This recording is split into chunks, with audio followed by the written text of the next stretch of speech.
नमस्कार, मैं डॉक्टर अमित कुमार गुप्ता। मैं आज कुछ बातें आपसे साझा करने जा रहा हूँ कि 5 सितंबर को शिक्षक दिवस मनाया जाएगा। यह सिर्फ विद्यालय स्तर तक नहीं, महाविद्यालय स्तर तक नहीं, विश्वविद्यालय स्तर तक नहीं, बल्कि विश्व में शिक्षक दिवस बहुत ज़ोर शोर से मनाई जाएगी।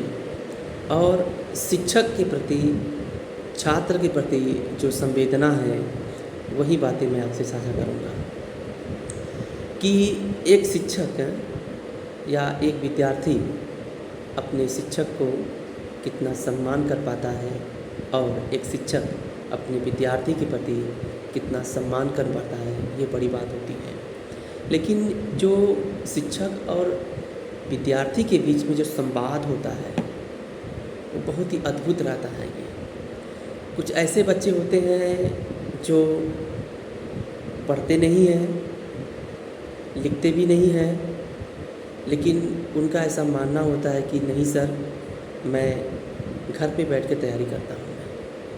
ये बहुत अच्छी बात है। और कभी कभी ऐसा भी होता है कि शिक्षक पूरी 40 मिनट की क्लास में जब किसी बिंदु पर चर्चा करता है तो बहुत ही सूझबूझ से ही चर्चा करता है। और जब वह 40 मिनट के बाद या 30 मिनट बाद जब वह प्रश्न पूछता है कि बेटा आपको समझ में आया, तो उनमें से कुछ ऐसे बच्चे भी होते हैं जो समझ भी जाते हैं, जिनको समझने में थोड़ी कठिनाई होती है। लेकिन कभी कभी ऐसा होता है कि डर के मारे बता नहीं पाते हैं। ये भी बच्चों का जो डर है उसे दूर करना चाहिए। और हम समझते हैं कि जितने भी शिक्षक हैं, हम सभी शिक्षक बच्चों के प्रति स्नेह रखना चाहिए, प्रेम रखना चाहिए। उनको क्लास में पढ़ाते वक्त कुछ ऐसे शब्दों का प्रयोग करें ताकि बच्चे बोर न हो, बल्कि बच्चों का मन लगा रहे।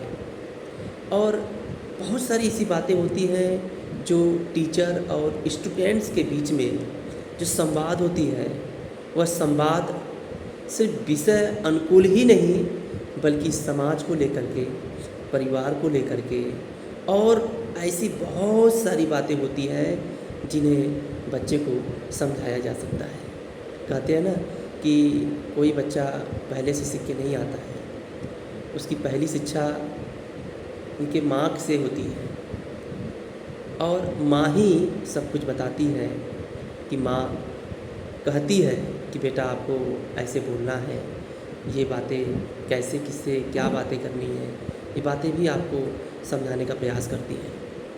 तो इस तरीके से देखा जाए, जो बच्चों का जो परवरिश होता है, जो बच्चों का जो पालन पोषण होता है, जो उनकी शिक्षा होती है, दीक्षा होती है, उनकी माँ से होती है। जब माँ से वो शिक्षा प्राप्त करके जब वो विद्यालय स्तर तक, महाविद्यालय स्तर तक और विश्वविद्यालय स्तर तक जब वह बच्चा पढ़ने के लिए आता है, तो बहुत ध्यान से टीचर की बात को सुनता है।